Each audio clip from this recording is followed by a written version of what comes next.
The Indian Miswalid and the Rage of Muslims of the World by Dr. A. Ahmed. This story is a continuation of the story of the Arab sugar daddy and the beautiful Indian girl, and the story of the Indian child pride and the old Arab husband. They were written in English and translated into Arabic by Dr. A. Ahmed. It is a love story narrated in 6 books. Book 3, From a Slum Girl to the Queen of the World Beauty. Copyright. All rights are reserved. No part of this book may be reproduced, stored, rival system, or transmitted in any form or by any means without the prior written permission of the author, except by a reviewer who may cite brief passages from the review for general printing in a magazine, newspaper, school journal, or university article. All characters in this novel are fictional, and any resemblance to actual persons, live or dead, is purely coincidental. Chapter 21, Tears of Joy for Two Hearts. After 1 hour of tense waiting, someone came and requested the two Indian ladies to come to follow him because the manager was now free to talk to them. The two girlfriends, Rani and Aphrodite, strolled with their hearts beating louder and louder. When they entered the manager's large, beautiful office, they are asked to be seated.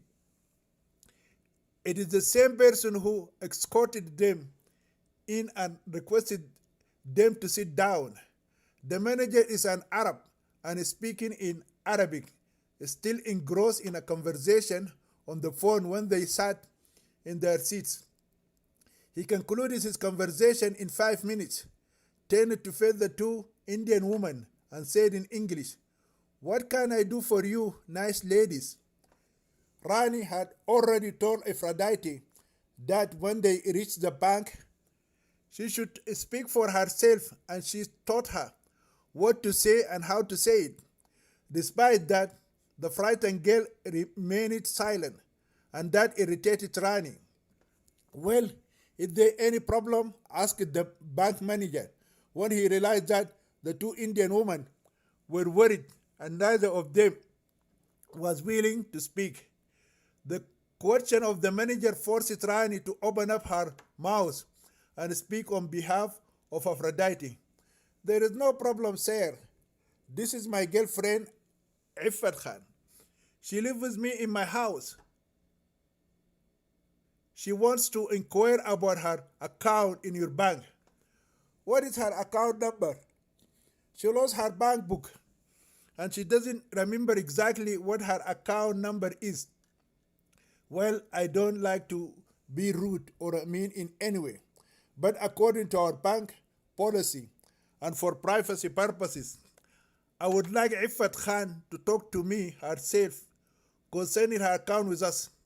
Since you said you are her girlfriend and she trusts you, I do not mind having you here with us, but she must speak to me herself. I cannot talk to you about her bank account even of her being present with us." "I'm so sorry, sir.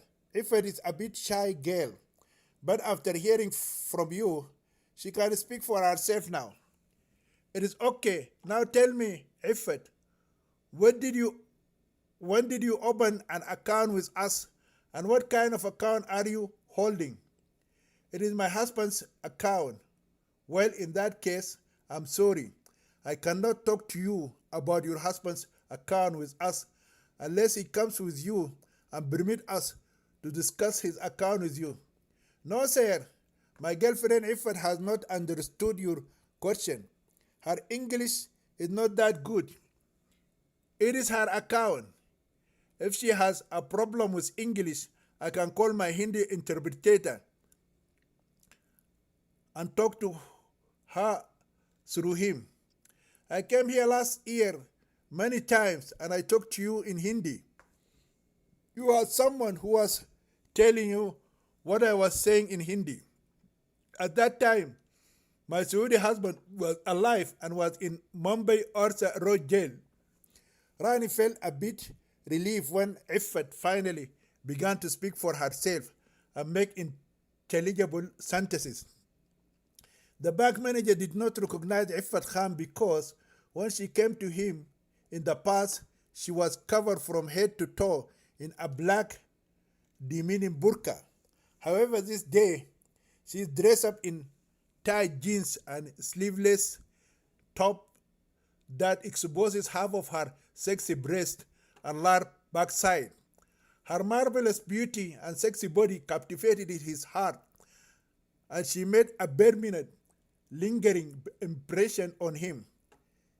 She appeared to him as a black ghost of darkness that had been miraculously transformed into an angel of light.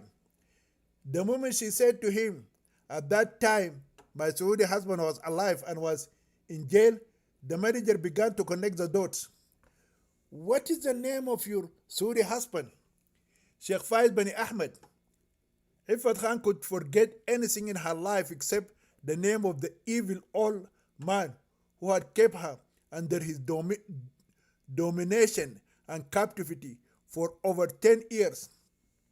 She can forget her name, but she can never forget the name of that old serpent that took the shape of an old man, or maybe the devil himself was incarnated as an old Arab geezer. When the lovely Indian girl speaks the full name of her Saudi husband, the bank manager's pupils dilated to double the normal size, and his mouth is fully open in astonishment. Then he looked at Iffat for a while, composed himself, and replied, My goodness, we did everything we could to locate you. The two Indian ladies, Rani and Aphrodite, began to shake and sweat terribly when they hear his response. Both have concluded that the bank is trying to locate Iffat Khan because of the deposit of illegal monies related to the blackmail of an Indian citizen. The rich Indian woman Rani Krishna knows no one can ever believe that a 19-year-old Indian girl could earn 100 million Indian rupees overnight. Why are you looking for her? Is there any problem, sir? It isn't only a problem, it is a huge legal dispute. Rani tried to speak further, but her throat dried up and her tongue is paralyzed with fear. Aphrodite felt like standing up and running for her life, but her feet have been rooted in the carpet under her chair, while her heart is beating in terror. She hung on to Rani's arm. The bank manager read the thoughts of the two Indian women and realized that there was great dread mirrored in their faces. I'm sorry, I did not mean to scare you, ladies. There is nothing wrong or unlawful that the girl Iffat Khan has done to be afraid of. Please, both of you, relax and listen carefully to what I am going to say. Although Aphrodite and Rani have been reassured by the manager, a lingering dread follows in the shadows of their minds. After the murder of Sheikh Faiz bin Ahmed inside the Mumbai jail by one of his Indian inmates, his Saudi wives, sons, daughters, brothers, and sisters in Saudi Arabia want to inherit his properties and bank balance. According to Islamic Sharia law, each one of them is entitled to a certain share of his inheritance. Of course, each son, according to the Quran, is supposed to get a double share of each daughter, and each brother has to receive double the share of his sister. While he was still alive, Sheikh Faiz bin Ahmed transferred ownership of his business building and 3 houses in Saudi Arabia, one in Eritrea and also one in Tehran to his first wife. Our internal procedures and the prevailing law stipulate that unless the first wife is found or a legally proven debt, the building and 5 houses cannot be sold, nor any of the Sheikh's estate be distributed among his kin. That is the first problem. The second problem is more complicated. The late Sheikh Faiz Bani Ahmed has only one joint account in our bank. It is a joint account that he created for himself and his first wife. Ours is an international bank, and hence our bank is not subject to Islamic Sharia inheritance laws. We are bound and governed by international banking laws that govern just about any other international Western bank. So the only person entitled to claim his estate and his bank balance is and remains his first wife. In the event of the death of one co-signer, the said joint account reverts to a single account owner, falling to the surviving account holder. Thus, the sole and final beneficiary of the account is his first wife. Well, this did not sit well with his Arab relatives. Had the account not been a joint account at the time of his death, then they would be entitled to his estate, divisible according to the Quran. In this case, they have no claim. The bank manager boasts for effect and scrutinizes the woman that will soon become his most important non-commercial customers. The bank manager boasts it for effect and scrutinizes the woman who would soon become his most important non-commercial customers. He resumed his monologue when no one asked any questions. Not surprisingly, his family members sued us and tried to force the bank to release the money held in the trust to a Sharia authority for distribution. Although the Sharia court at Jeddah city ruled in favor of the Saudi relatives, still our bank rejected the decree of the Islamic court. As they have said already, our bank is an international bank and follows international banking laws. Sheikh Faiz Bani Ahmed regretfully left nothing in writing to instruct our bank to distribute the money among his relatives in the event of his death. Who is the first wife? Asked the loving Indian woman, Rani Krishna, who is following the manager very carefully. Her girlfriend Aphrodite Khan has understood absolutely nothing of his legal interpretation of the law. Her main concern is how she could escape out of the bank without being arrested again and thrown behind bars. She would rather prefer to be sent to the gallows or her grave than to return to the rape for free in the rotten Indian woman's prison. 1 minute, please. Allow me to explain further. When the Saudi relatives of Sheikh Faiz Bani Ahmed failed in their attempt to force our bank through the Islamic court of law to release the funds held by our bank, they submitted a complaint to the Saudi royal family. They expected that the Saudi royal family would exert pressure on the Abu Dhabi International Bank in their favor. We can only assume that the royal family seemed to know of the international laws that govern foreign banks and hence did not interfere. Now our bank wants to get hold of the first wife and place the matter in her hands because the legal disputes with the Sheikh's relatives are costing us a lot of legal fees. This naturally means that we have not left a stone unturned while trying to locate the first wife. We have used all means necessary, including placing legal notices in the newspapers in Saudi Arabia, Iran, Eritrea, and of course India. And we have sponsor advertisement using the local media in all countries to this end. All this time, we have been unable to locate the slightest clue about her whereabouts, as if the earth is open and swallowed her inside. Is the first wife an Indian? Asked the good mother Rani with a quavering voice, while her heart was beating as loud as an Indian tabla. Yes, she is. And now she is sitting beside you. Yes, shouted the exceedingly excited Indian woman Rani. She pulled Aphrodite up by her hands, hugged her and kissed her, and said, Congratulations, my beloved girlfriend. Hold on, before you congratulate her, you should ask me how much money she has in our bank. The extremely happy mother let go of Aphrodite's body and looked at the bank manager.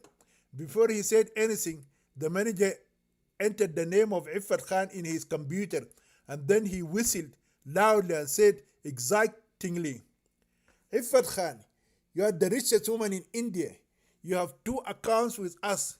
In one account, you have a total of 44 crores of Indian rupees. In case you do not know how much money in a crore in India, in Indian currency, 140 million rupees is. This is equal in the American currency to 2 million US dollars. Rani Krishna jumped on her feet, bullied Aphrodite towards her, and embraced her again so dearly. Then she let go of her body, shook her hand, and told her that she had a lot of money in the bank. Aphrodite's fear cautiously disappeared, and she smiled uneasily. She looks at Rani jumping up and down, shaking and holding onto her hand. Some of the joy in Rani's heart started to spill over onto Aphrodite, for she began to think that maybe she should follow Rani's lead and do the same. Aphrodite began to scream and jump up and down like Rani, with both of them dancing excitedly and turning around in circles like two schoolgirls on the school background or inside the gym. The bank manager put his right hand on his right cheek and waited for the two Indian women to come to terms with their windfall. Is she allowed to use her money anytime she wants? Yes, of course. It is her money. No one has the right to stop her from using it. All I need to see is two official documents verifying her identity. Rani had already anticipated that demand and prepared Aphrodite with her Indian passport and ration card. Once again, Rani hugged Aphrodite, and this time she printed another kiss on her cheek. Can she get a debit card or a bank book so that she can have access to her funds? Yes, she can. Even if she wants to withdraw now any amount of money, she can get it. By the way, sir, Iffat is the most beautiful Bollywood film actress in history. Her first movie was a great hit, and now she has millions of fans. I never knew she was an actress. That time she visited our bank, she was a different girl. She wore an Islamic abaya niqab. That's why I failed to recognize her today. Iffat looks now like a female caterpillar that has come out of her ugly cocoon and become a lovely, colorful butterfly. That was all in the past, sir. She's a vastly different girl now. She's a great heroine, and she is going to act in another great movie very soon. Well, I am honored to meet a film actress from Bollywood. Anyway, you ladies have forgotten to ask me about the second bank account of Iffat Khan, which is hotly disputed in the courts in the Kingdom of Saudi Arabia and Abu Dhabi. The first bank account that I have revealed to you is not even known to the Arab relatives of the late Sheikh Faiz bin Ahmed. It was created by Sheikh Ahmed before he died, and it is in the name of Iffat Khan. He requested our bank transfer of 14 crores in Iffat's new account that he created for her. There is also the matter of a total deposit of 30 crores of rupees by Mahmud Khan. The name of the evil man instantly wiped out the glow of happiness from the hearts of Rani and Aphrodite. The fear that had evaporated just minutes earlier started to seep back in. But the manager find the last transaction suspicious. Of course, the banker is indeed wondering about the last transaction, but when no information is forthcoming, he lets it slide, as he feels it is none of his business. Now prepare yourself for the best news yet. I'm going to reveal to you how much money we are holding in trust for you in the second account.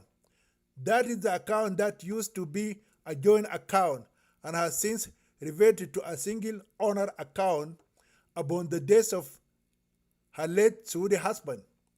The bank manager paused it and looked at the two Indian ladies for a while before he said, "There are 459 crores of Indian rupees in Iffat's second account." Rani Krishna's heart fluttered and missed a few beats. But the richest girl in India has simply smiled.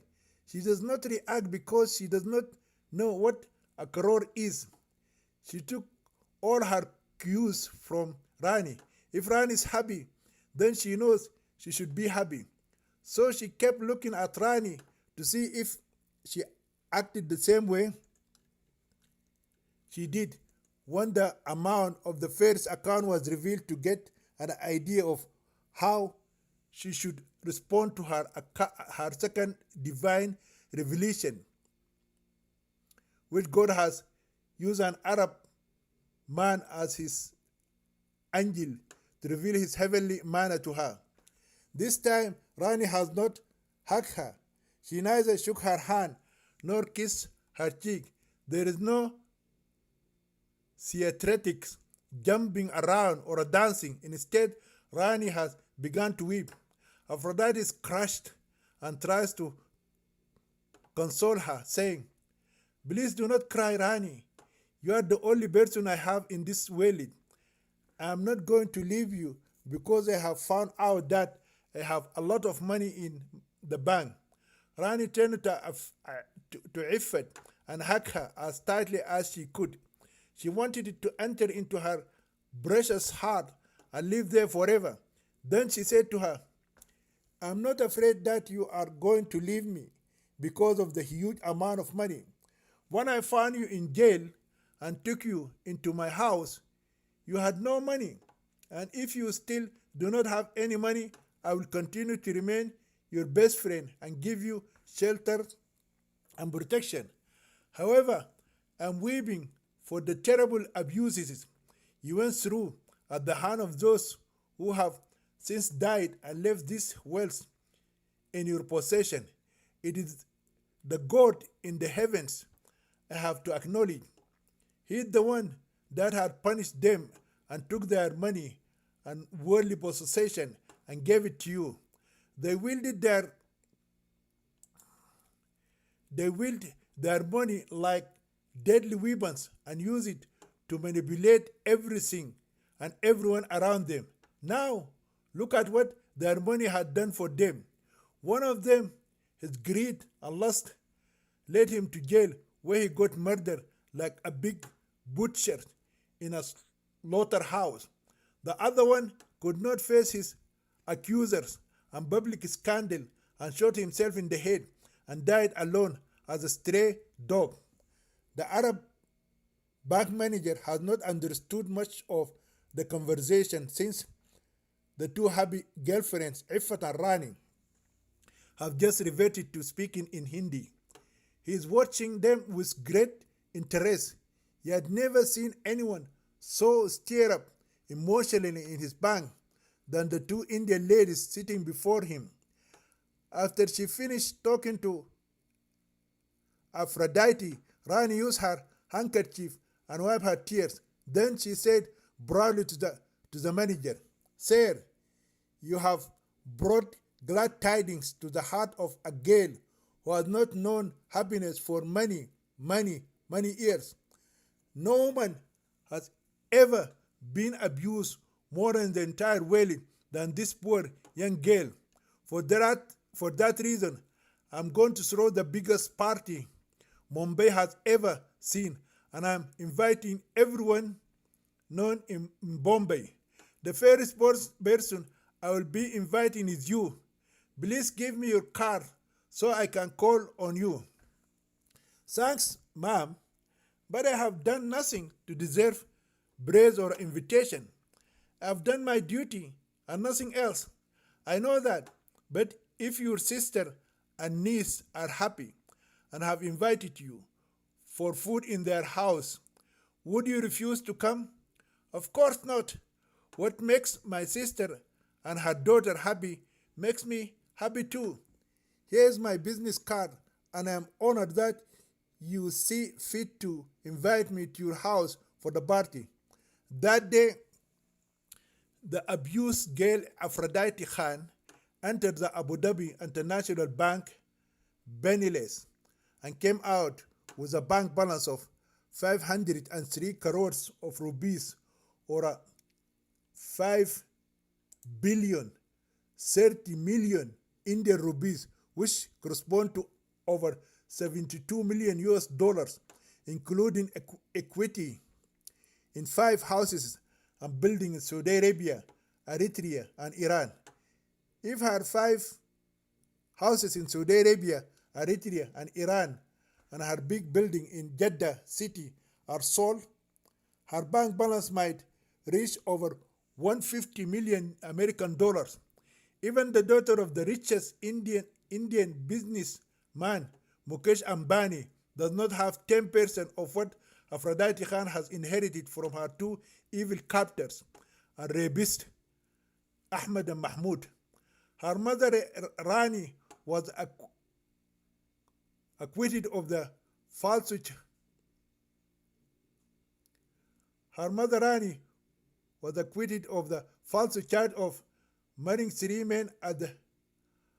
Her mother Rehana Khan was acquitted of the false charge of marrying 3 men, or practicing polygamy, polyandry at the same time, and her life was snatched from death through stoning. Then the Saudi royal family compensated her with a sum of 3,800,000 Saudi riyals, which is equivalent to 1 million US dollars, equals 7 crores rupees, or 70 million Indian rupees.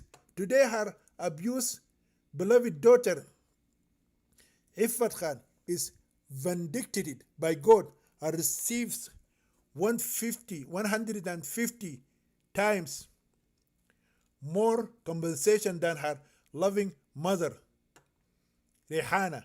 Alas, Rehana Khan is now living in the United States of America with her handsome lover, Jamal Khan, and her adorable son, Irfan Khan, not knowing her only daughter, Iffat Khan, has been also vindicated and compensated by the just and loving God of the heavens. She is still thinking that her beloved daughter is still under captivity, rape, and abuse at the hands of the evil Saudi man, Sheikh Faiz bin Ahmed, who kidnapped her and took her to Eritrea and married her when she was 7 years old and kept her with him until the present. Chapter 22. Traveling overseas. Aphrodite Khan's bulging bank balance account boggled the mind of Rani Krishna, who simply attributed it as divine mercy and heavenly retribution for the life traumas the innocent girl Ifat Khan endured from a noticeably young age. When viewed from that perspective, Rani convinced Aphrodite that she was entitled to every single ruby or a real that had been left unclaimed. With her sense of justice working overtime, she advised Aphrodite to demand monetary compensation from the estate of the late Mahmud Khan. Rani appointed a lawyer to represent her daughter's interests, and a lawsuit is lodged in the legal high court against the evil kidnapper, detainer, and rapist of the innocent girl Iffat Khan. They demanded that his Muslim wife must pay huge compensation to his victim, Iffat. Moreover, she wants her to pay not less than 15 crores of rupees to the Iranian heroine for acting as the leading actress in his latest hit movie. The evil man had made his victim play a heroine in his successful movie and paid her 0 rupees. When that is done, Rani, always the prudent one, took Aphrodite to Zurich city in Switzerland to have her open a new account and transfer her 503 crores of rupees or 72 million US dollars from the Abu Dhabi International Bank to an international Swiss bank. Rani's concern is that the Sharia court in Jeddah city might ultimately succeed in pressurizing the Arab bank, or get the decision overturned. With the many Arab wives, sons, daughters, brothers, and sisters of the late Sheikh Faiz bin Ahmed hungering for a piece of his or her inheritance, this possibility is very real.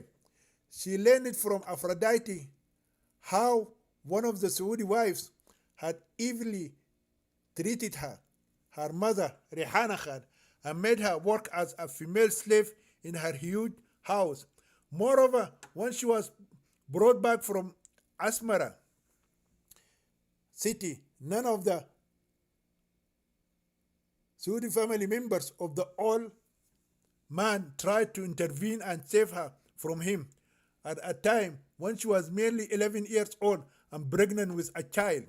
Aphrodite also told Rani how her mother, Rehana, was sent to jail and stoned to death because the old man and his Saudi wife had reported her to the police and accused her of being a dirty Indian whore who married 3 husbands at the same time. For the first time in her life, Aphrodite Khan enjoyed true freedom. Traveling with her godmother and guardian angel Rani Krishna to Zurich city gave her the security and the openness to see beauty in almost everything. She began to love life for the first time. They stayed at the most beautiful hotel in the Arabian city and enjoyed every single minute of their stay there. Rani took her on a tour of the city since Aphrodite was starting to get curious about the Walid and other cities in Europe. She had heard many different names of Arabian cities in the Indian movies she used to watch while she was in Iran and India. With finances no longer an issue, she asked Rani to take her to New York, Paris, New Delhi, London, and Tokyo. Her loving mother, Rani, explained that New York and Tokyo are not in Europe. With an understanding smile, only a mother can give a child, she corrected her daughter, and told her that New Delhi is the capital city of India. Finding it hard to deny her, she agreed to take her to London and Paris and promised in future she would take her to visit New York in the United States of America and Tokyo in Japan. After 5 wonderful days in Zurich, Rani and Aphrodite flew to London. They went on a tour around the city of London and saw many wonderful tourist attractions. After spending 10 days in the capital of Western civilization, they flew to the city of the French Revolution, Paris. While they were in the beautiful capital of France, they went on a sightseeing tour and visited many places of interest, including the Eiffel Tower. Aphrodite felt as if she was born again. She is like a bird set free from its gilded cage and allowed to fly for the first time among the clouds, trees, and colorful flowers and roses. She felt as if her broken wings had been mended, and she was allowed to fly wherever she wanted it to soar. She enjoyed the food she ate, the beautiful places she visited, and the wonderful time she spent in the dancing halls. Her gorgeous beauty attracted people wherever she went.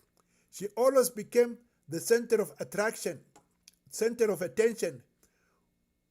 Whenever she stepped inside a restaurant, a public park, a dancing club, or a tourist attraction. While they are visiting London and Paris, the Indian director Rani Krishna takes the lovely Iranian heroine Aphrodite Khan to closest boutiques and buys her expensive and beautiful dresses, shoes, and perfumes. Rani is preparing Aphrodite for her new movie. She's making her fit the part of a movie superstar. She has already decided to produce and direct a new movie for her little Iranian heroine. The movie would mirror the tragic life story of the little Indian slum girl Iffat Khan. She decided to call it The Child Bride and the Old Man. The Child Bride and the Old Arab Husband. Rani discussed her proposal with Aphrodite and got her consent and approval before she started to proceed with the details. She told her that she would be the main character in her new movie. Since the director, the star, and main actress in real life are on an extended holiday within the backdrop of marvelous Arabian cities, Rani began writing the script.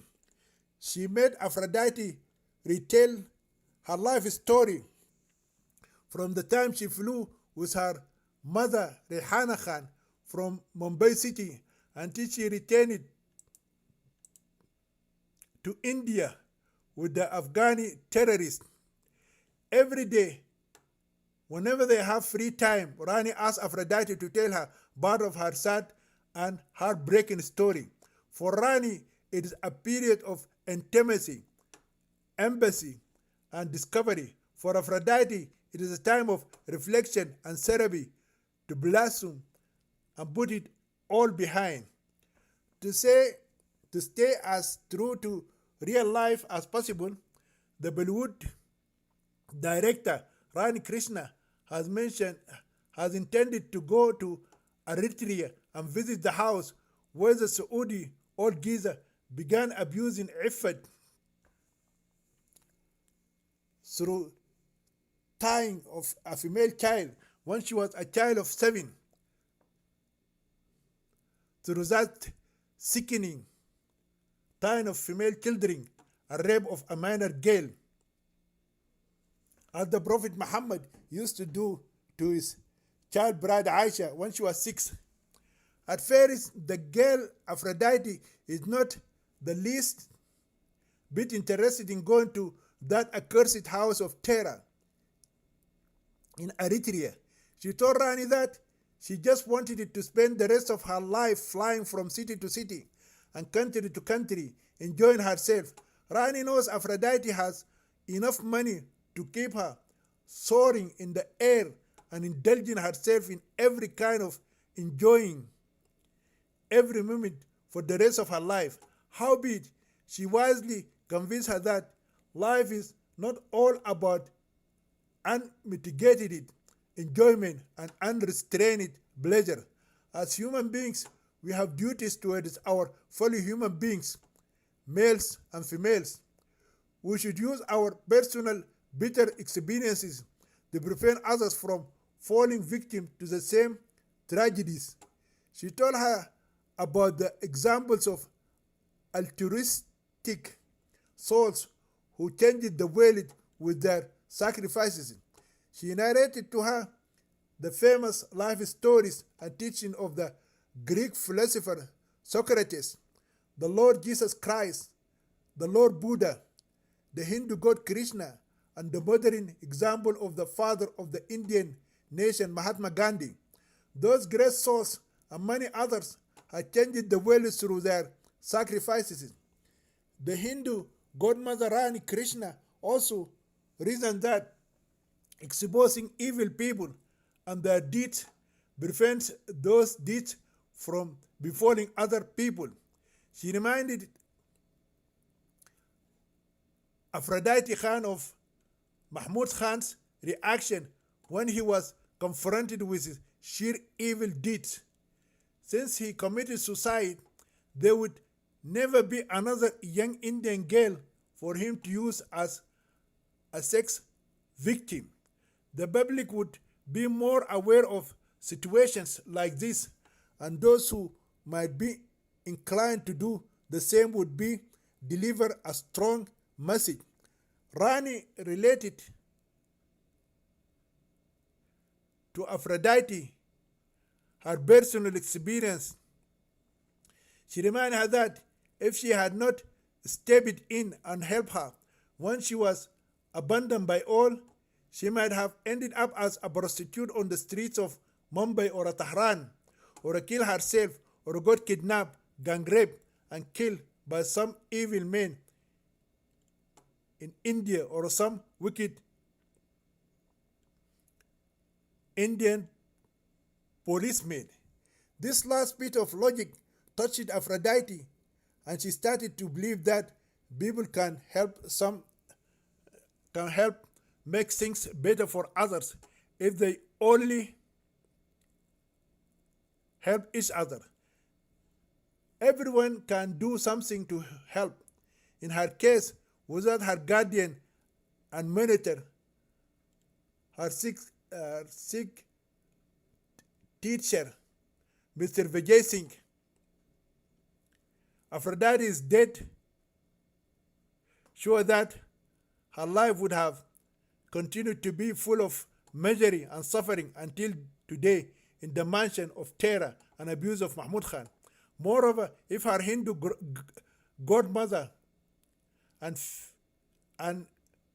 good Samaritan Rani Krishna had not bailed her twice out of jail and kept her in her house, Aphrodite Khan would have been taken directly from prison to an international airport and deported to Iran, where she had no one to receive her upon her arrival in the Tehran International Airport, and who is going to take care of her. She would become a homeless girl. She does not know how to return to the house of terror, where she got imprisoned and raped by the old Arab master for 7 years. As the evil Indian sadist Mahmud Khan had predicted to her, she would have become a prostitute in the streets of Tehran and get stoned to death by the order of a judge of the Islamic Sharia court. She never would have known how to shape her life and erase the memories of abuse and suffering.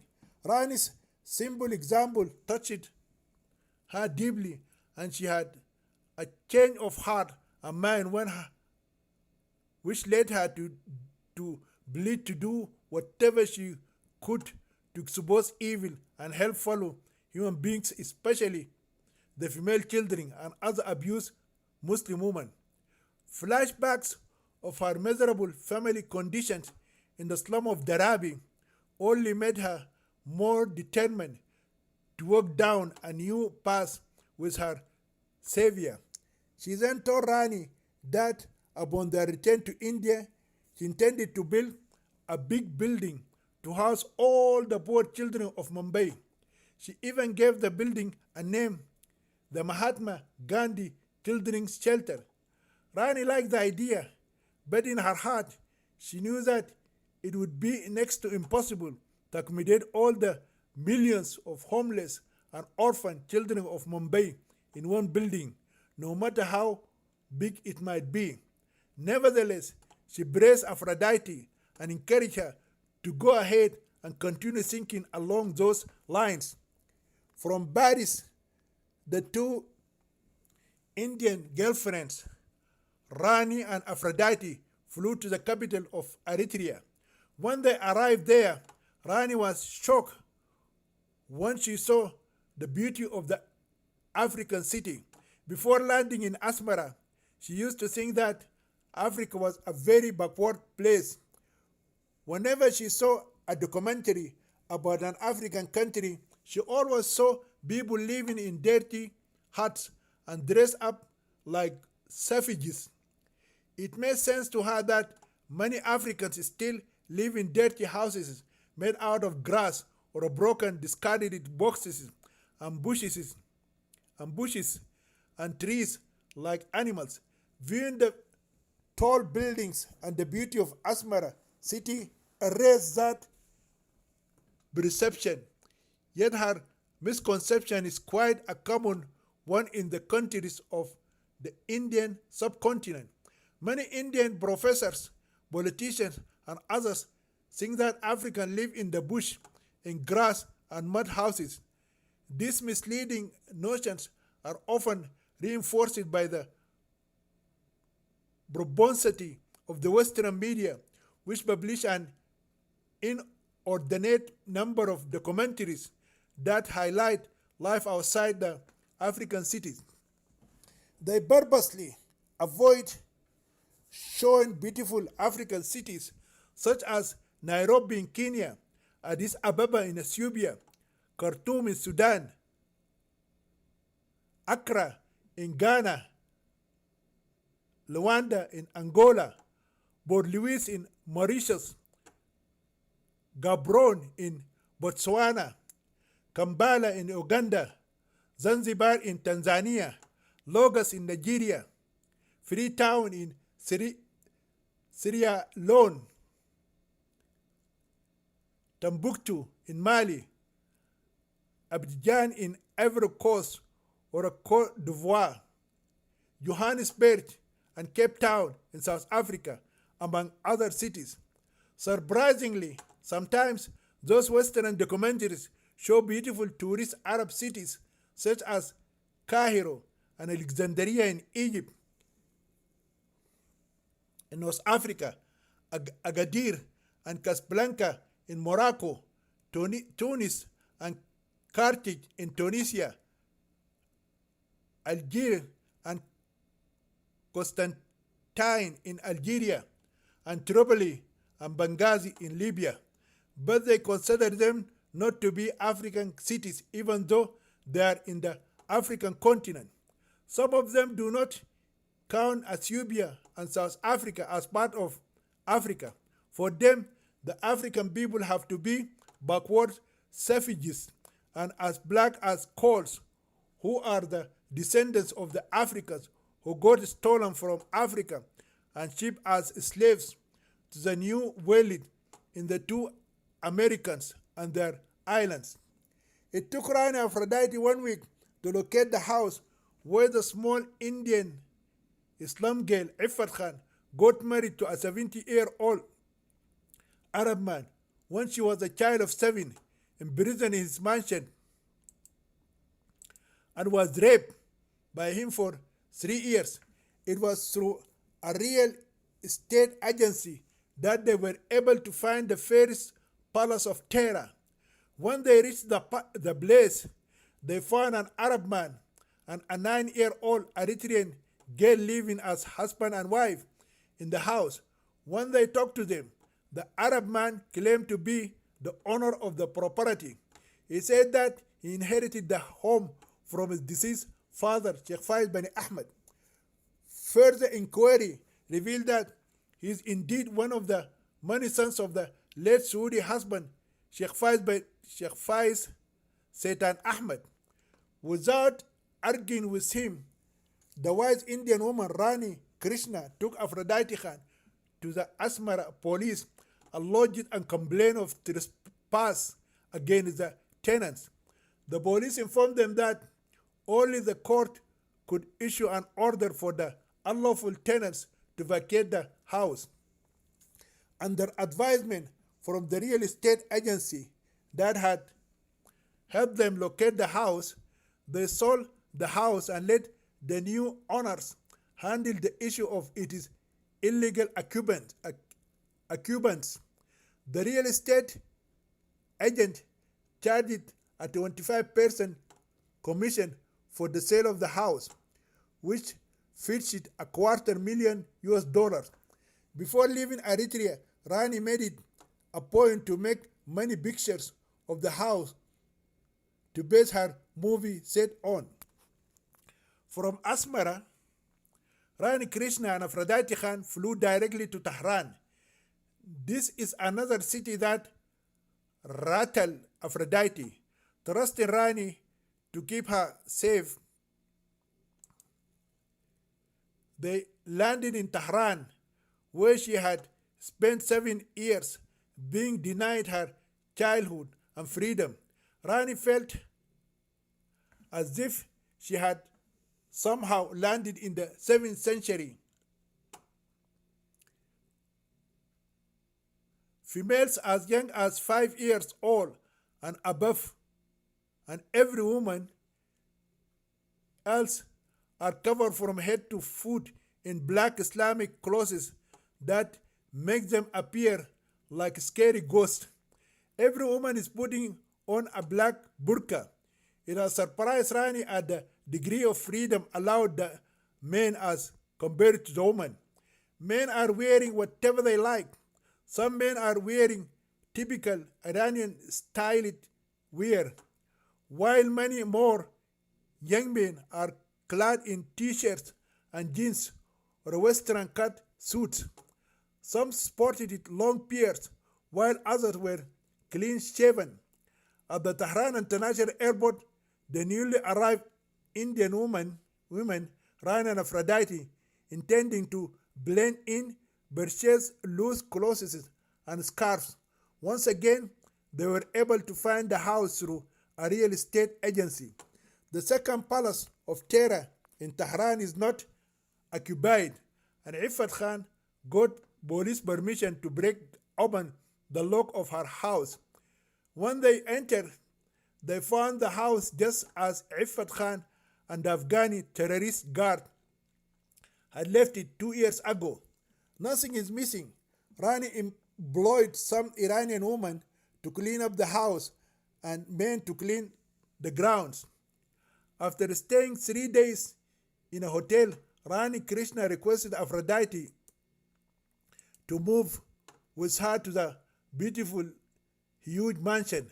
Howbeit, the abused girl, Iffat Khan, strongly objected it, weeping in tears that she does not spend a single day in that accursed palace of terror where she was imprisoned, beaten up, and raped for 7 years.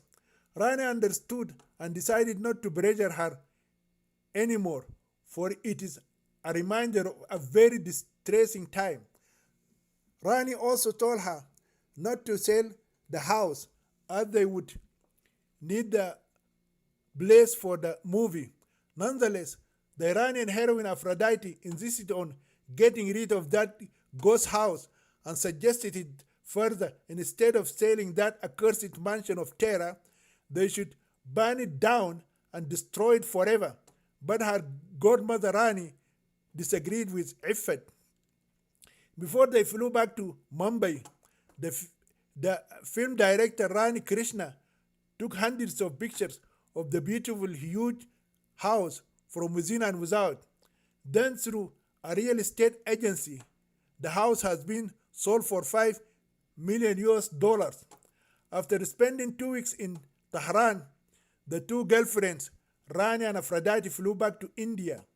They have spent 2 months overseas and are now returning to their motherland. Chapter 23. The biggest banquet party in Bollywood. When they returned to Bombay, the Indian film director Rani Krishna launched the preparations needed to kick off her new movie, The Child Bride and the Old Man of Arabia.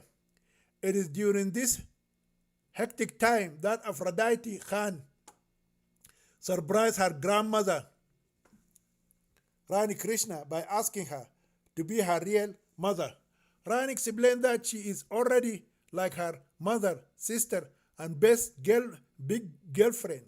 Aphrodite is quietly insistent, and when Rani sees the sincerity in her eyes, her defenses started to crumble. Rani Krishna harbored the same idea but never spoke of it because she did not want the Iranian girl, Aphrodite Khan, to think that she was interested in her money. With such a heartfelt plea from the girl, who is now the apple of her eye, Rani relented it and accepted it. She explained to Aphrodite that if she wanted her to be her real mother, then she should allow her to adopt her as her daughter. Aphrodite is quick to welcome the suggestion. Before her loving mother Rani Krishna explained the concept of adoption, Aphrodite Khan had never heard of it before. Even if she knew about it, her Islamic religion forbids adoption, whatever may be the good aim of it.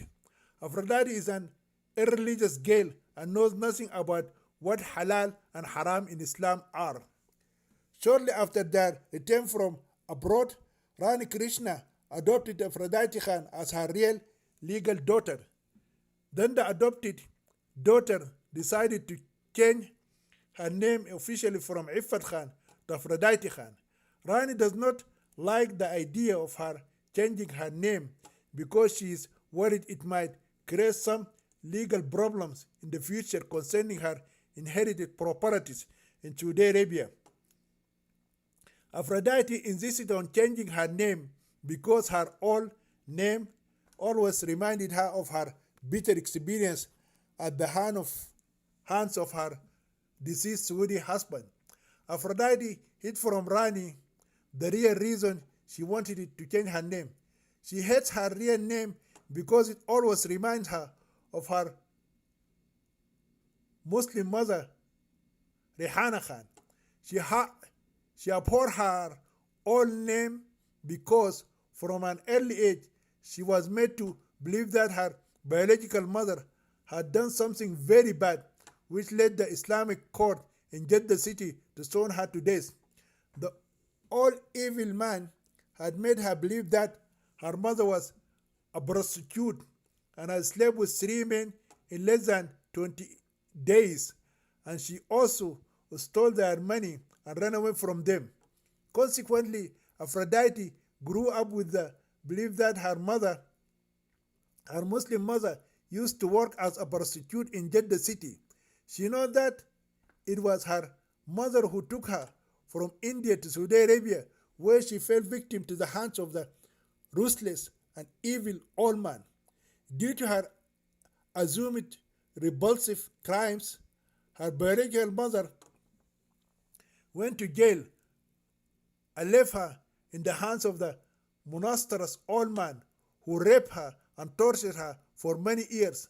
Aphrodite also blames her Muslim mother for forsaking her grandmother and 5 brothers and traveling overseas, leaving them without money or anyone to support them.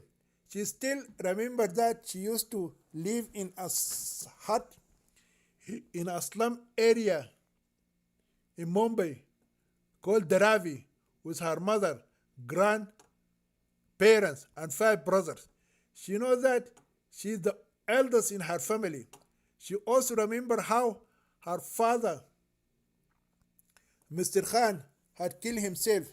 She concludes that her brothers either starved to death or ran away from their hut and became beggars in the streets of Mumbai, or were recruited by the Mumbai and underworld mafia into gangsters. For that reason, she decided to disassociate herself from her deceased Muslim mother. The name Iffat in her memory is associated with misery and abuse. For her, Iffat Khan is the girl who was buried inside a black burqa and abused for many years. Although the name Aphrodite Khan was created by her second Indian captor, still she loves it because it freed her from an ugly Islamic cocoon, revealed her beauty and charm to the outside world, and made her one of the Bollywood celebrities. After changing her name officially at the statistics department from Iffat to Aphrodite, Rani Krishna started proceedings in the court and adopted her legally as her daughter. Therefore, the new lawful name of the Iranian heroine became Aphrodite Krishna Khan.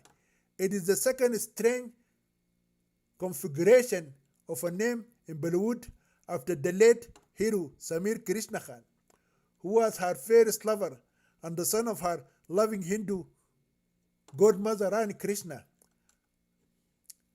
After changing her name and adopting her legally as her daughter, Rani decided to throw a big banquet party and invite all the film stars, actresses, directors, producers, and other FBIs in Mumbai. Of course, the first person included in the invitation list is the Arab manager of the Abu Dhabi International Bank, who dug out the hidden treasure of Aphrodite Khan and handed over to her on a silver platter. For the party, the director Rani Krishna booked the biggest dining and dancing hall in Bombay. That meant only one place, the five-star hotel Leela's Palace. As expected, the cream of Mumbai society had been invited. Even top officials representing the government of Maharashtra received invitation cards. Rani Krishna invited practically everyone she knew. The main reason for the party is to announce the completion of the script of an especially important movie based on the true life story of a 7-year-old Indian slum girl. The movie will be directed by Rani Krishna, and the lead actress is held by the Iranian heroine Aphrodite Khan. The party is a new experience for Aphrodite. She had never before been among such a huge gathering of Indians from the upper crust of society. She could not believe that in India there were people like she saw at the party. They surpassed the opulence of the guests at the five-star hotels in Zurich, London, and Paris. The young women of Bollywood appeared to her in their expensive dresses and ornaments as if they were angelic creatures descended from heaven, and the men looked like sublime beings from another planet. She could not believe those beautiful people were Indians living in the filthy and polluted cosmopolitan city of Mumbai. In any case, if any one of the guests had told her that he or she lives on the moon and sometimes descended to Earth to act in Bollywood films, she would have swallowed the story hook, line, and sinker. If any one of those angelic women have confessed to being a virgin of paradise and that she does not defecate, urinate, or monstrated like other female earthlings, Aphrodite would have believed that too. Every other girl looked more beautiful and delicate than the previous. Aphrodite also could not believe that the women she sees in the streets every day in Mumbai are Indians. She saw them with their backs bent, boring asphalt on the roads, constructing tall buildings with heavy buckets of cement tottering on their heads, balanced atop recti scaffolds with suckling babies strapped to their backs. They're Indians too. They help to build beautiful tall buildings and they live in huts created out of discarded packing boxes collected from the garbage containers. In her visits overseas, Aphrodite have never seen such a huge social gap between the haves and the have-nots. She asks herself if the untouchable woman from the slums of Mumbai and the unreachable woman of Bollywood knew or saw each other. She doubted it. She remembered that when she was a child of 7 and used to live in what amounted to a, a big Ben, she had never known or seen those fine Indian ladies, even in the movie theaters. At that time, her Muslim mother was working as a slave to provide for her 6 children and 4 parents, simple means of lentils and rice. In those days, her mother Rehana Khan could not afford to take them to the hospital if they felt sick, much less buy toys or take them to the movie theater. As a child, she had never even heard of movie theaters or Bollywood. The contrast between the Indians of Bollywood and the Indians of the slums has reminded Aphrodite Khan of her noble dream to build a huge building and provide shelter for the thousands of homeless children on the streets of Bombay.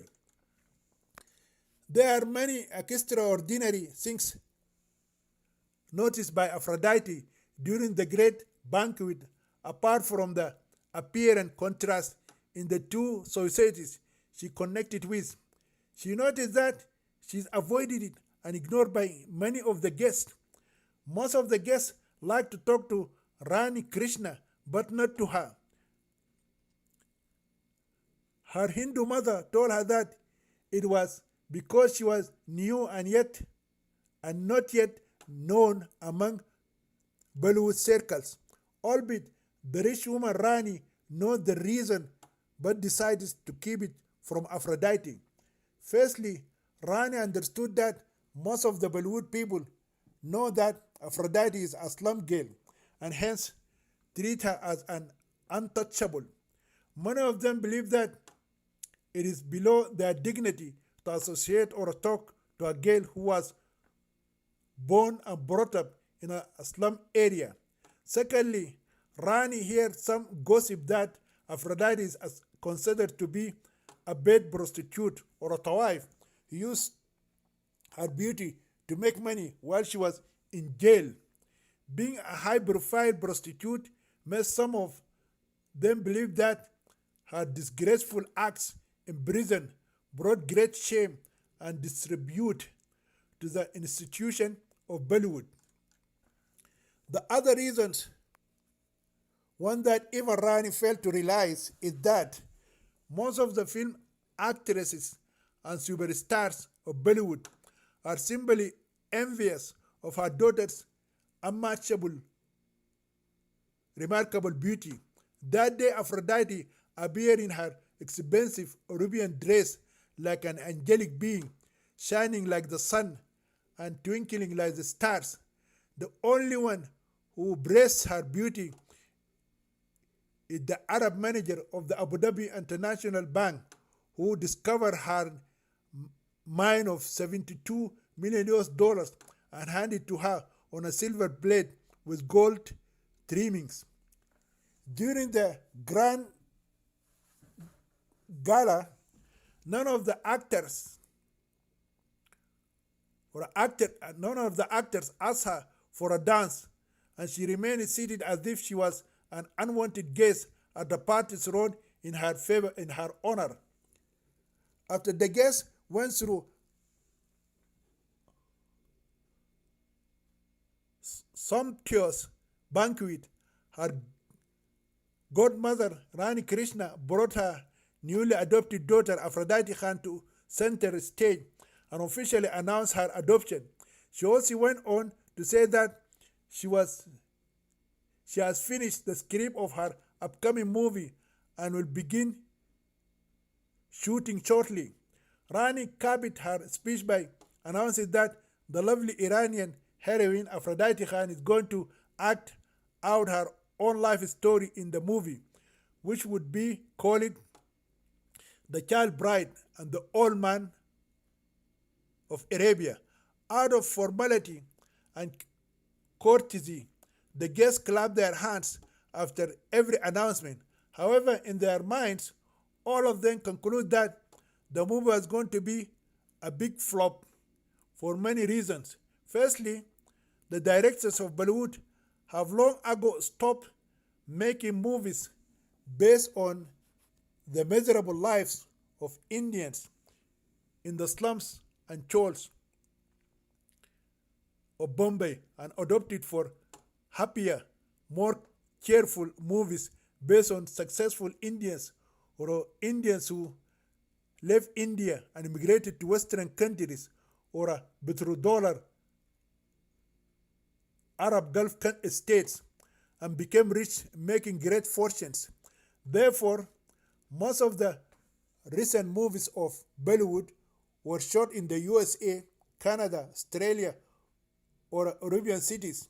According to the new philosophy of Bollywood, born Indians do not like to go to movie theater to see sad stories, which remind them of their stark misery and poverty and blunted failure in life.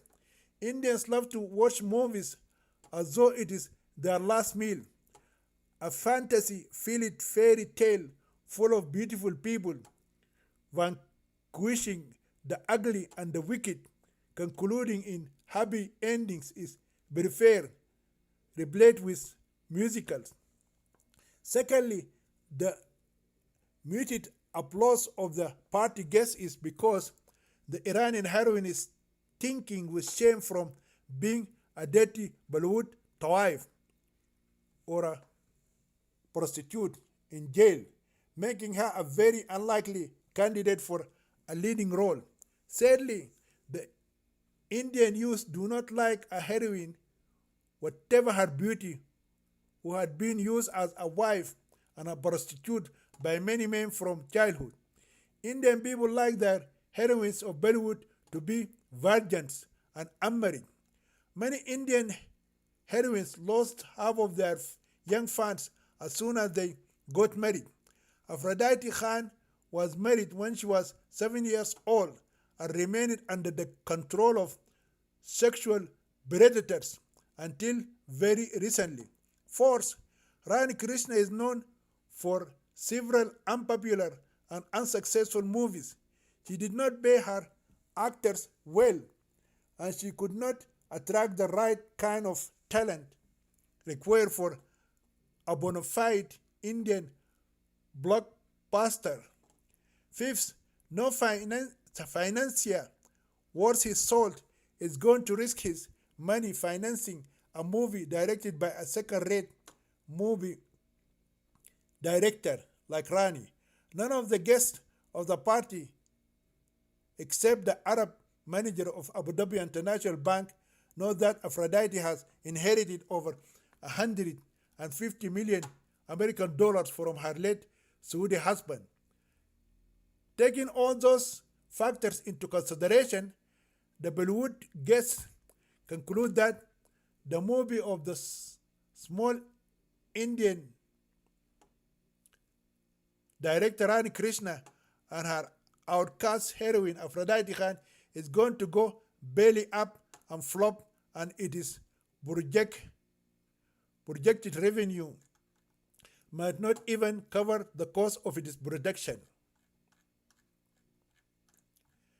Chapter 24. She must compete in the beauty contest. The only guest who bred the unmatchable beauty of Aphrodite Khan and spoke well of her is the manager of the Abu Dhabi International Bank. As soon as he came in, he shook her hand and exclaimed, "You are the most beautiful girl I have ever seen in my life." Rani Krishna announced that she had adopted Aphrodite Khan as her daughter and she's going to be the leading heroine in her upcoming movie. He approached them and enthusiastically suggests that the young woman Aphrodite Khan must enter the Miss World Beauty contest. He said with full confidence, "She must compete in the beauty contest. I'm quite certain she will win." Her Hindu mother, Rani Krishna, thanked him and dismissed his suggestion as a wishful thinking coming from a man who liked to say good things to make people feel happy. So she has not taken his advice seriously. She knows that for an Indian girl to enter the Miss World contest, she has to first win the smaller regional competition in the city. Aphrodite will then have to win the Miss Mumbai contest. Following that, she has to go ahead to head with the female winners of the beauty contest of over 300 main cities in India. Then and only then Aphrodite can step out of the boundary of her country to compete with the hundreds of female winners of beauty contests from all over the world. The Miss World must not only be an exceedingly beautiful damsel and possess an outstanding, sexy, fabulous body, but she has to be smart and know a great deal about the outside world and world politics and have as a platform a noble cause. It is not only difficult but an unattainable goal for a girl like Aphrodite Khan, who was born in a slum and lived most of her life in misery and abuse without the benefit of schooling. In addition to all these obstacles, Rani is interested in making the movie of Iffat Khan and her life. Hence, Aphrodite involving herself in a cutthroat beauty contest for months on end will delay its production indefinitely. Nevertheless, the idea stuck to Aphrodite's mind and she began to seriously consider competing. From the time she heard the suggestion from the bank manager, he started to nag and harass her Hindu mother about it. Aphrodite is like a small female child. When she sees a beautiful doll, will not stop crying over it until her mother buys it for her. Her Hindu mother tried to convince her that it would be impossible for her to become Miss World. She gave her hundreds of reasons that may stand in her way of achieving such a competitive title. Whatever her loving mom has told her, the daughter could not turn her. Whatever her loving mother has told her, she could not turn her daughter away from the idea or change her mind. Her mind became obsessed and fascinated with the idea the Arab bank manager had implanted in her head. Therefore, Rani regrets inviting the crazy Arab man to the banquet party. When Aphrodite refused to forgo her ambitions Her mother tried to convince her that her move is going to produce a nobler message to the Walid than being Mrs. Walid. Aphrodite became very adamant and insisted that the production of the movie should be postponed until she competed in Miss Walid. When nothing he said could change her mind, her mother reluctantly backed down and promised to register her in the Miss Mumbai beauty contest. But then she explained to her that if she failed to win the Miss Mumbai title, then she could not be allowed to go any further in the competition, and that would be the end of that chapter. Aphrodite told her Hindu mother that the bank manager said she was the most beautiful girl in the world and that she must try out for Miss World. For that reason, she tried to assure her mother that she would win Miss Mumbai and Miss India and reach her final goal and become the queen of beauty all over the world. In Bollywood, people believe that winning Miss Mumbai will be more difficult than winning Miss India. Moreover, some go further and simply state that winning Miss Mumbai means automatically becoming Miss India, as if there are no beautiful girls in all other cities of India. Of course, such a belief does not always ring untrue.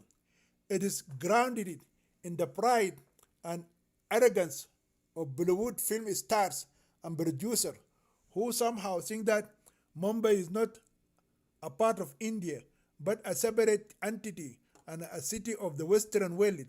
Some Indians say if a foreigner sees Bombay, he should not say I have visited India. This belief is based on the fact that Bombay reflects a Western culture rather than the rich heritage of the multicultural country. In any case, with her daughter's will set in concrete, Rani agreed to allow her most treasured and adorable girl and future great heroine, to join the contest for Miss Mumbai. The beauty contests of Mumbai are conducted such like the American Idol series. The only difference is that in India, beauty contests, the contenders have to pay fees to cover their expenses, anchoring, staying at the five-star hotels, holding the pageants. Boy girls are out of the question because their social and financial condition exempt them. Beautiful boy girls, if present, can only compete among themselves to win a middle class husband or a foreign Indian life partner who is known as an NRI, which means a rich Indian guy who is living in a Western city or working in a rich Arab country. It is part of the Indian people's psyche not to associate beauty and poverty. In Iffat's case, divine providence has elevated her from her slum girl roots to the Aphrodite of Bollywood. She therefore became qualified to try her luck. Like a presidential candidate running for the USA presidency, the beauty contest usually begins at the caucus level. Girls of the same high school compete among themselves first. Bollywood's newest female beauties also compete together. Sometimes girls of one club or the same locality may compete against each other. Therefore, if a girl is confident in herself, she will be allowed to compete in the final competition directly. She just needs to fill out the necessary forms and pay an exorbitant fee. The normal mode, however, for most of the female contestants is by way of the caucus method. This system absorbs the cost of the forms and hotel fees because each group made a substantial amount of money organizing the competition. People are happy to contribute just to, to be able gawk and go and ogle at the gathering of young nubile naked women on stage under the guise of competition. Finally, the girls would have to appear before a qualified judicial committee, and here the competition would simply become ruthless. Out of hundreds of young, very pretty girls, the committee has to pick out only one ordinary, beautiful girl. The selection will not be done in one single day. Over 3 days, half of the 400 or so female contestants would be ejected. The remaining 200 would be buried down to 100 girls, and so on. Every night there will be weeping and gnashing of the teeth at the ITC Maratha Hotel. Those disqualified girls might feel as if their lives had come to an end. Therefore, the presence of parents and friends to lend emotional support is particularly important. Suicides are not an uncommon phenomenon among the female losers. Eventually, the 400 female contestants would be shaved down to a mere 25 beautiful female competitors. From day one, Rani Krishna expected that her little girl, Aphrodite Khan, would be sent home with a one-way ticket. Imagine her surprise when the slum girl, Iffat Khan, made it to the 25 finalists. With the selection of the 25 female hopefuls, the committee announced a one-week break. There are many reasons for the interruption in the festivities. The most important is that the media would make a lot of money during that week, and the committee would get its share in every newspaper, magazine, and TV channel covering the important event. Besides that, the committee would raise huge amounts of money from SMS messages. Every girl among the lucky 25 female contestants would be assigned a number. Every person is required to send an SMS message and predict the outcome of the Miss Mumbai pageant. The underworld mafia of Mumbai,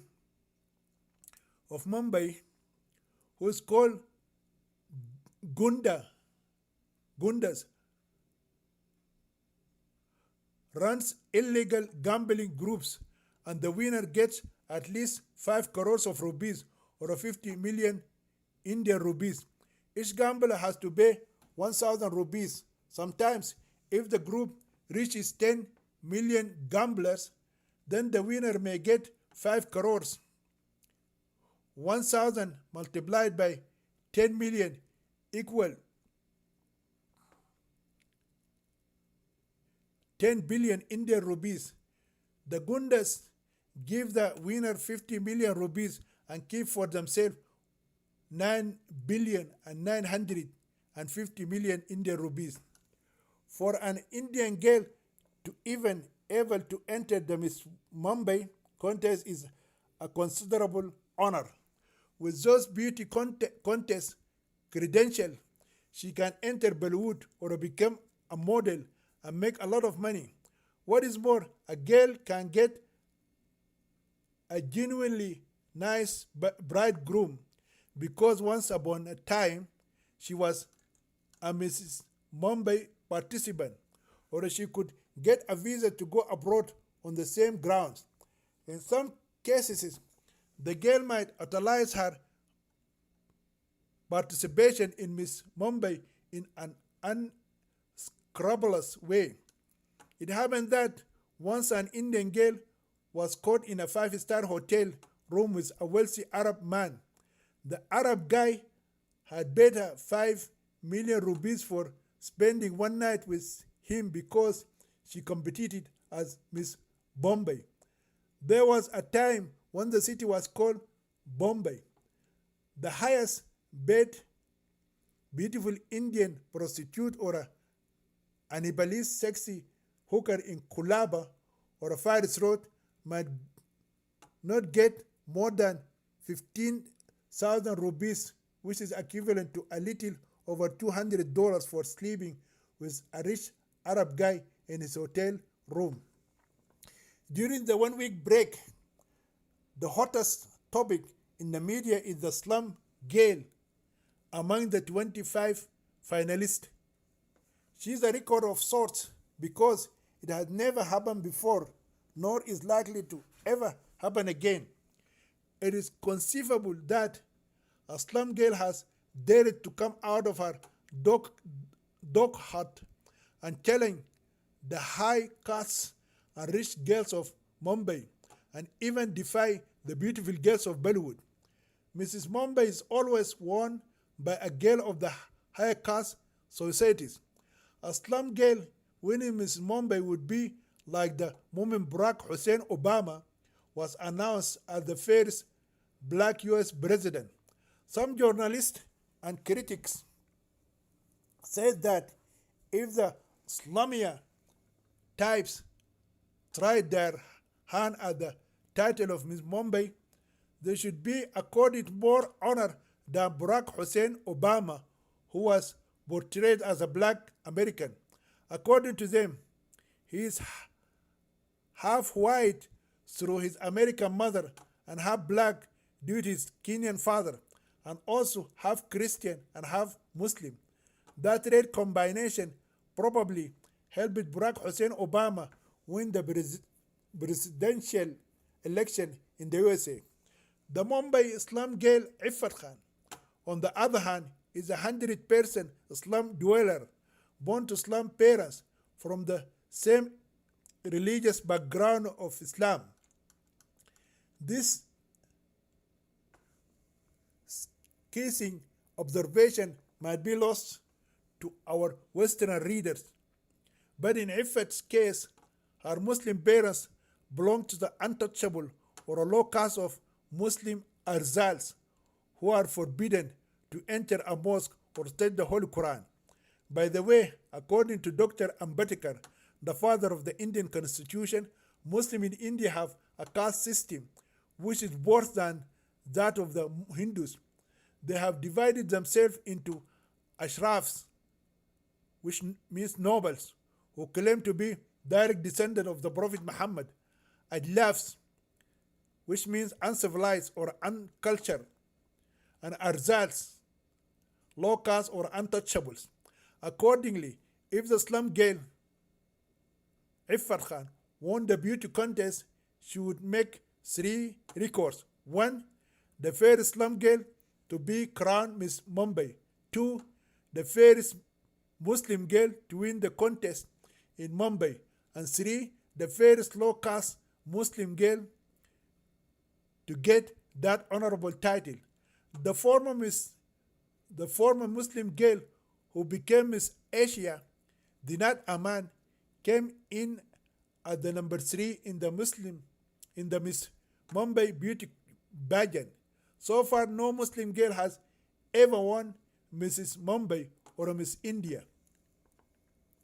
As it is expected, some disgruntled Muslim clerks or mullahs threatened to issue fatwas condemning the so-called female impostors, Aphrodite Krishna Khan. They said that she was a liar and an abomination. According to them, how can a Muslim girl have her first name Christian name, her middle name a Hindu, and her last name a Muslim? For them, no good Muslim family would ever do such an abominable thing as to give their female child the name of a Greek goddess, a Hindu god with a Muslim name. For that reason, they conclude that she is either a Christian or a Hindu. They saw that she pretended to be a Muslima girl to marry a wealthy Saudi man and receive a huge dowry in marriage and inheritance. Therefore, all the religious mullahs and imams urged Muslims all over Mumbai not to stand with her or support her with their SMS votes. Officially, that should have been the end of Fit for Aphrodite Krishna Khan. But the Muslim boys and Muslim girls did not see it that way. They wished and want Aphrodite Khan to win the beauty contest and be the first Muslim girl crowned Mrs. Mumbai, and also hope and pray to their exalted Allah and gracious Prophet Muhammad to make her Miss India and the Miss Universe. For that reason, they decided collectively to support her. Chapter 25. Choosing Miss Mumbai. On the final day, only the extraordinary rich families, top government officials, and the Bollywood film stars were able to purchase the costly tickets to attend the final contest. Those who could not afford to buy the tickets to enter through the wicket gate of paradise and view the live pageant of the lovely half-naked virgins are expected to watch the competition on their televisions at home. 2 former Miss Universe and 2 Miss World have been added to be judging panel. This addition has raised public concern because all 4 girls are Hindu women. The original lineup of the female judges is an even combination of Hindus, Muslims, Sikhs, and Christians. Adding 4 more Hindu female judges at such a critical time might create a lack of equilibrium. Besides, many critics argue that a woman, despite being a former Miss World or a Miss Universe, is simply not qualified to judge beauty in others. Nevertheless, the committee refused to remove the 4 new female judges. The contestant pool comprised 20 Hindu girls, 2 Christian girls, a Sikh girl, a Parsi girl, and of course a Muslima girl called Aphrodite Krishna Khan. The 25 girls are supposed to walk onto the stage one after another in their swimsuits. Every judge is required to rank each girl according to a scale from 1 to 10. The higher the number, the better. This first round will eliminate all but leave 5 girls. Then each girl should be judged based on her beauty, figure, and intelligence. The intelligence test consists of an interview question to be asked by one of the female judges. The same female judge must ask each girl a question that should be chosen at random. Anyway, when the first round was over, the highest marks went to the Parsi girl, followed by the Christian girl. Next to her came the Muslim girl. After that, the Sikh girl, and last, the Hindu girl. So the 5 girls chosen according to their rank, beginning from the highest to the lowest, are a Parsi, a Christian, a Muslima, a Sikh, and a Hindu. People of Mumbai were shocked when it appeared that the 5 finalists had different religious faiths. The government of Maharashtra placed the huge screen TVs in each chol area and each slum area. The poor and the lower than the poorest of the poor who could not afford to watch the contest in their houses due to lack of electricity, and those who do not have TVs have been encouraged to go to the public park and urban areas and watch it on the government sponsored TV screens. When the slum girl Aphrodite Krishna Khan made it as a finalist girl, spirited shouting and clapping erupted in all the areas designated for watching. The Barsi girl is the winner as far as the spectators are concerned. She is going to get the crown for sure. Whispers abounded about how the Barsi girl is as lovely as a China doll and as beautiful as an angel. She has foreign green eyes. Her skin is white like a Disney princess in a fairy tale. She has exceptionally long blonde hair. She has all the criteria a beautiful queen could ever possess in all of Hollywood and Bollywood combined. She has an extremely beautiful face and a lissome body. A former Miss World, Bollywood heroine, and also a celebrity superstar by the name of Aishwarya Rai, giving her a rank and grade of perfect 10, asked her, "Were you created by God or did you create it yourself?" In the face of such distinguished praise from one of her female judges, everybody said that she is going to win it that night. At any rate, the rich Indian woman Rani Krishna is well pleased with the level and success at that her slum-born girl had achieved. She said to herself, even if they would give her a mark of 5, she would greatly rejoice at what she has been able to accomplish with all the odds. She has never expected her daughter to make it to the final 5 among the most beautiful girls in Mumbai. Such an achievement for sure will make her upcoming movie much more welcome by the public. Howbeit, when the 5 girls were carefully screened and scrutinized in the last round, the marks changed. The lovely Parsi girl still held the highest marks in terms of her face and figure. The new order, according to the measurement of the face and the figure, is changed to the Parsi, the Muslim, the Hindu, the Sikh, and the Christian girl. The first 2 finalists are separated by 2 marks only. Therefore, for the Muslim girl to win, she has to score a higher score on the intelligence test. No one knows that Aphrodite Khan had never been to school in all her life except for her Hindu godmother Rani Krishna. And understandably, Rani has expected that her uneducated daughter Aphrodite is not going to make it through the last round.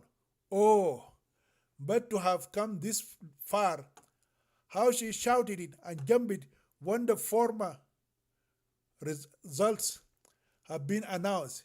She praised her daughter for taking a second place in the last round, scoring high in physical beauty and appearance.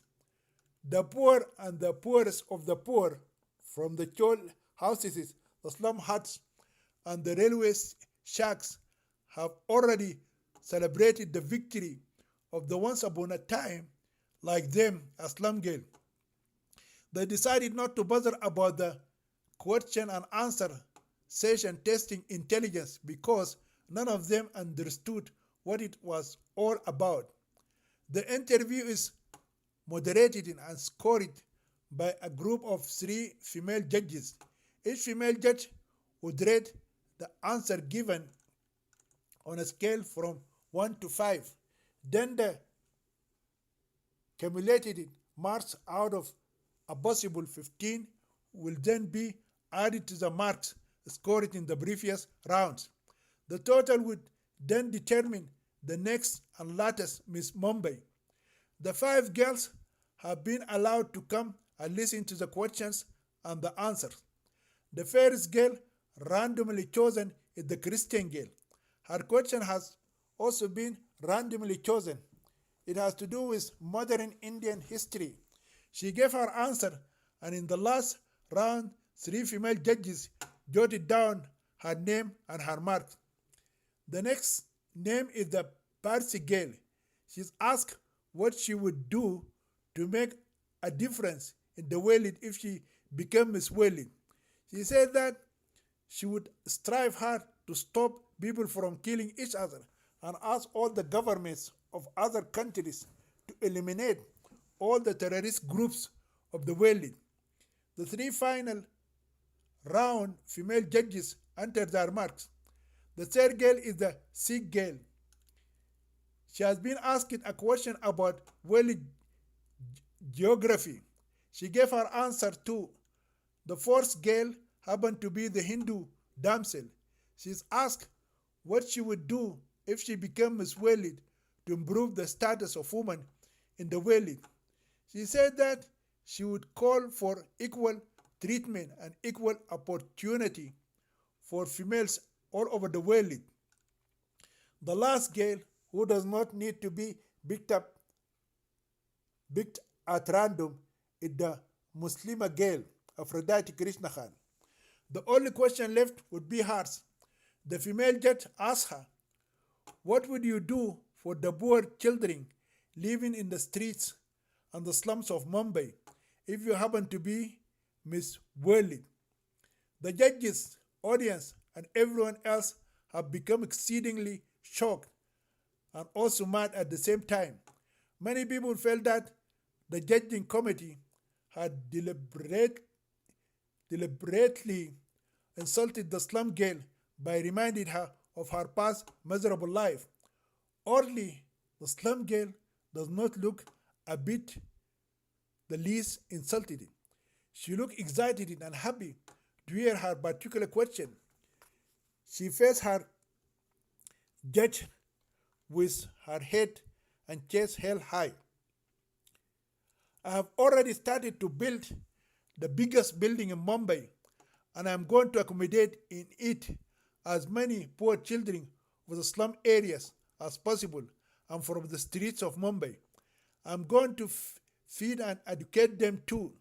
Lastly, I am going to name my building the Mahatma Gandhi Charity Shelter for orphan and homeless children of Bombay." The female judges laughed when they heard her childish answer. One of the female judges told her boldly that by lying she may automatically get marked a 0 score from all 3 judges. A slum-born girl stood her ground and challenged the female judge, who accused her of purposely lying. "I'm serious. I'm not lying, and my mother will be able to vouch for me." She held the papers to the building, which is now under construction. "You need tens of crores of rupees to build such a huge building. I have more than 500 crores in my bank account. You are not yet 20 years old, and you claim to have 500 crores? Yes, I do. Do you know that that amount you have falsely claimed to have in your bank account is equal to 50 billion Indian rupees, which approximately about 72 million American dollars? Yes, I know it, and I have it in my possession. Only in your dreams. I'm afraid you have a highly active imagination, or you have drunk something like alcohol, or did you take drugs before you came here?" says the female judge sarcastically. "Why don't you believe me? I did not enter this competition for Miss Mumbai lightly. I consider this position and title a profoundly serious matter, and I would not say something I did not mean. I also dislike the way you are speaking down to me and accusing me of lying. Just because I was born and brought up in a slum does not mean we cannot accomplish things in life or have money. The angry female judge ignored the slum girl and with a flourish beat up her pain. She's just about to give her a mark of 0 for lying. Before she could enter her score, she heard the voice of a man shouting in the audience, "Wait a minute, please, before you judge her adversely. She is not lying. I'm the manager of the Abu Dhabi International Bank. I can testify that this young Indian girl, Aphrodite Khan, has over 500 crores of Indian rupees in our bank. I'm ready to provide a bank balance statement if the committee would give me time to go to the bank and bring it right away." The audience and the judges have become astonished by what the Arab man has said, so none of them believe a word from what he had spoken concerning the slum girl. They figured he is a supporter planted in the audience. Rani Krishna has chosen to stay silent all this time because she does not want to disclose her daughter's huge finances in public. India's government most probably will levy huge taxes against her, given that they have some of the highest taxes in the world. However, when the bank manager came forward and tried to defend her daughter, her silence was challenged. Therefore, she stood up and shouted it. "Yes, my daughter Aphrodite Krishna Khan has over 500 crores of rupees in her account. She has already started the construction of a big building which is going to house more than 50,000 homeless children and their families in Mumbai. Here's a business card for the construction company that won the bid for making the 25-story building, and the project has already been approved by the government of Maharashtra. I have a copy of the official building permit right here, and I have a checkbook and a bank book here with her name, Aphrodite Krishna Khan, and the account number if you need verification. She has over 500 crores in her account." As she spoke, she purposely made her way to the stage. Rani Krishna thrust the building permit and bank papers on the table in front of the 3 female judges, and then she allowed the cameras to zoom in on the documents. The voice of the bank manager is here again over the murmuring crowd. "And what is more, the pretty young girl Aphrodite Khan has 3 huge mansions in Saudi Arabia, 1 villa in Eritrea, and 1 villa in Iran. She also has a 15-story building in her name in the city of Jeddah. Our bank also has official document for her building, currently valued at 55 million US dollar. In Indian currency, her building has a market value equal to 3 billion and 850 million Indian rupees. Guys, believe me, this Aphrodite Khan is the richest young Indian girl in all of your big country." A dead silence ensued.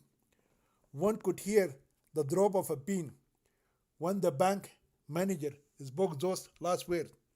Her Hindu mother, Rani Krishna, lifted the official documents and bank books up high and challenged the female judges and any doubting person among the audience to view and verify them. "If anyone still believes that my daughter is lying, let him come to me and I will show him these official documents." The first one to overcome the shock of these testimonies is the female judge who made fun of the former slum girl. She stood on her feet and went to the slum girl, embraced her, and began to cry and ask her forgiveness for misjudging her. She then went back to her chair, took out her pen, jotted down her grade on the scoreboard, and remained quiet. The other two female judges came slowly out of their shell-shocked facades, tried to comprehend the scale and the implication of what had just been shown to them, and meekly wrote down their marks too. By then, Rani Krishna has unobtrusively returned to her seat, and likewise the bank manager. Then another female judge came and collected the result of the IQ test. When the results were announced, the low-caste Indian Muslim, the low-caste Muslim slum girl obtained perfect marks of 15 out of 15. Then the final result has been announced, beginning with the number 5 fairies. Number 5 is Annie D'Souza, the Christian girl. Number 4 is Simran Singh, the Sikh girl. Number 3 is Divya Rajkumar, the Hindu girl.